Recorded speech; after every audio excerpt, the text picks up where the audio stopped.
Story 1. This story is about the night I almost didn't make it home. A few months ago, I was driving cross-country to visit my family. It was a long drive, and by midnight I was exhausted. I decided to pull into a rest stop to stretch my legs and maybe grab some sleep. The place was almost deserted. A few flickering streetlights cast weak pools of light across the empty parking lot. The main building, a small restroom and vending machine area, looked old and barely maintained. I parked near the edge of the lot, away from the dim light. As I got out of the car, I noticed a sign near the entrance. Stay in well-lit areas. Travel in groups. It felt like overkill. Who was even out here at this hour? Inside, the restroom was worse than I expected. The flickering fluorescent lights buzzed overhead, and the air smelled faintly of mildew. I was washing my hands when I noticed something strange in the mirror. The stall behind me, the one that had been empty when I walked in, now had a shadow beneath it, like someone was standing there. I froze, staring at the reflection. The shadow didn't move. Slowly, I turned around, but when I looked directly at the stall, it was empty. I laughed nervously, chalking it up to my tired brain playing tricks on me. I left quickly, deciding I'd rather sleep in my car. As I walked back to the parking lot, I realized something was off. My car wasn't where I had parked it. No, that's not right. It was there, but it looked different. The windows were fogged up like someone had been sitting inside. I walked closer, frowning. That's when I saw it. There was a figure sitting in the driver's seat. At first, I thought maybe someone was trying to steal my car. I yelled, "Hey!" and rushed forward. But as I got closer, the figure turned its head toward me. It wasn't a person. It was something else entirely. Its face was pale and featureless, like a mannequin, with the deep black holes where its eyes should have been. It tilted its head, staring at me. Then, it smiled, a wide, toothy grin that stretched impossibly far. I stumbled backward, too terrified to move. The figure opened the car door and stepped out. Its movements were jerky, almost mechanical, but it moved fast. I ran. I sprinted toward the rest stop building, my heart pounding in my chest. I burst through the door and locked myself in the bathroom. My phone had no signal, so I just sat there, trying not to hyperventilate. After what felt like hours, I heard footsteps outside the bathroom. Slow, deliberate steps, circling the building. Then, a knock. It came from the door, loud and purposeful. I didn't move. The knocking grew more insistent, and then it stopped. I stayed in that bathroom until sunrise. When I finally worked up the courage to leave, the parking lot was empty. My car was where I'd left it, and there was no sign of the figure. But there were scratches on the hood. Deep, claw-like marks that hadn't been there before. I never told anyone what happened that night. But now, every time I stop at a rest area, I can't shake the feeling that something's watching me from the shadows, waiting for me to make the mistake of stopping too long. Story 2. This story is about a case that still haunts the officers who were involved. It happened a few years ago in a quiet suburban town, where the kind of crime you read about in big cities was unheard of. The residents knew each other by name, and everyone looked out for one another. But all of that changed one cold autumn evening when a call came in to 911.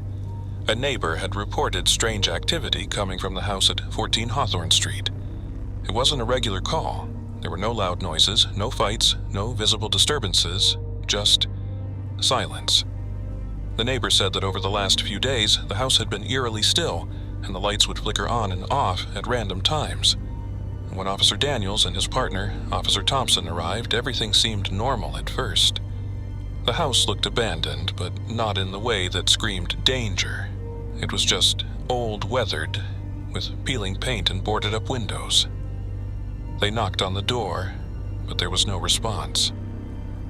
A strange chill ran down their spines as they stepped closer, and the door creaked open on its own, as if inviting them in. With their flashlights on, they entered cautiously. The air inside was musty, thick with the smell of decay. The floorboards creaked under their boots as they moved through the house, calling out to anyone who might be there. Everything seemed off. The furniture was covered with dusty sheets, and the walls were lined with strange symbols. Some appeared to be drawn hastily, others as though carved into the wood. The deeper they went into the house, the more oppressive the atmosphere became, like something was watching them. They reached the living room, and that's when they saw it. A large, dark stain in the center of the floor. It looked like dried blood, but it was so much more than that. It was as if the stain had been there for years, never cleaned, soaking into the wood beneath it. The furniture around the stain was in disarray, as though someone had left in a hurry, or worse, had been dragged. Officer Daniels knelt down to get a closer look, and that's when they both heard it. The whisper. It was faint at first, like a soft murmur coming from the walls themselves. They couldn't make out the words, but it sounded like someone was begging for help. The officers exchanged nervous glances. "Stay close," Officer Daniels whispered, his voice tight with fear. They followed the sound, which led them down a narrow hallway toward the basement door. It was partially open, and the whispers grew louder, now mixed with soft crying. Officer Thompson was the first to approach, his hand on the doorknob. But before he could open it, a sharp, gut-wrenching scream came from inside the basement. It was a scream of pure agony, followed by silence. They rushed down the stairs, flashlights searching the dark. The basement was damp, filled with old furniture and boxes, but at the far corner, something caught their attention. There, in the shadows, was a large, blackened shape that looked like a person. As they drew closer, they saw the outline of a figure crouching in the corner, its hands clutching its head. It looked like a man, but there was something wrong about it. The figure didn't move, didn't breathe. It was like a statue carved out of the darkness itself. Suddenly, the air grew thick and the lights flickered. The figure stood up, too slowly, too stiffly, as if it were made of metal. Then it turned to face them, and they saw its eyes. Black, empty, hollow. The creature reached out with its long, gnarled fingers, and just before they could react, the lights went out completely. The officers were plunged into darkness. A scream echoed through the basement, but it wasn't the figure's. It was their own. They felt cold hands grip their shoulders and heard whispers flooding their ears. By some miracle, they managed to escape the house, slamming the door behind them. But as they stood on the porch, gasping for air, they looked back at the windows. The shadows inside had shifted, and they could see movement, like something was inside, watching them. The house on Hawthorne Street was condemned the next day. No one ever went back, and the case was closed as unsolved. But to this day, Officer Daniels and Officer Thompson will never forget what they saw. They left the force shortly after. Some houses aren't abandoned. They're waiting for someone to unlock the door. Story 3. This story is about a rookie cop named Emily who worked the night shift at a small-town police station. It was her first week on the job, and she was still getting used to the isolation of patrolling empty streets. The town was quiet, so quiet that sometimes she thought she could hear the wind whispering between the buildings. It was around 2 a.m. when she received the call. A woman had reported strange noises coming from her house. At first, Emily thought it was just a prank. People called the police for the strangest reasons at that hour, but the woman sounded frantic. so Emily decided to check it out. When she arrived, the house was in the middle of nowhere, on a stretch of road that had no streetlights. The house itself was old, decaying wood, an overgrown yard, and windows that seemed to sag under their own weight. She knocked on the door, but there was no answer. The woman had mentioned that her husband was home, but there was no sign of him. The house was eerily silent. Emily entered the house cautiously, calling out to see if anyone was there. There was no response, just the soft creak of floorboards beneath her boots. The air inside was thick, stale, and smelled like something had rotted. She moved through the house slowly, turning on her flashlight. The living room was dark, the only light coming from a lamp in the corner that flickered sporadically. As she approached the hallway, she heard something, a faint scratching sound. Emily followed the noise toward a door at the end of the hallway. The scratching grew louder the closer she got, like nails dragging against wood. She reached for the doorknob, but before she could turn it, the door creaked open on its own.